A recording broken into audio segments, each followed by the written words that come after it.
आजकाल कनी ऑनलाईन एक्झामला तेवढंच महत्व आहे जेवढं देशाच्या नकाशावर पाकिस्तानला आहे. तर आज परत आमची पॉवर रेंजर एसपीटी स्क्वॉड निघाल्या कोल्हापूरच्या दिशेने. आमचं आजच्या दिवसातलं सगळ्यात पहिलं काम म्हणजे थंडाई पिणे. त्यासाठी आम्ही आलो छत्रपती शाहू थंडाई हाऊस मध्ये, जे बरोबर कोर्टाच्या समोर आहे बघा. क्वालिटी विषय आहे, 2 ग्लास आणल्यावर अंगारच पडतंय. पुढे मग आम्हाला पायतान घ्यायला जायचं होतं. इस सज्जन को क्या तकलीफ है भाई? अशी पायतान खायची कामं भावानं तुम्ही करू नका, पर्सनली सांगायला. मग आम्ही पायतान न्यायला आलो, खरं हे अजून व्हेंटिलेटर वरच होतं. आणि ह्याच ठिकाणी मला आठवलं की माझी ऑनलाईन एक्झाम आहे, अर्ध्या तासात येतो म्हणून पेपर द्यायला आम्ही गेलो एका शांत गार्डन मध्ये. शेणखाने म्हणजे काय? पुरगीला घेऊन पळून झाले.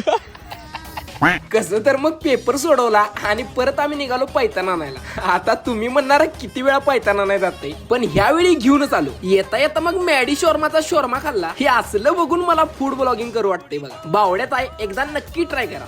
चला, वेळ आली आता तुमचा निरोप घेण्याची. त्याच्या आधी व्हिडिओला लाईक आणि तुमच्या भावाला फॉलो करून घ्या, कंपल्सरी आहे. चला, आत्ता काय निवंतच.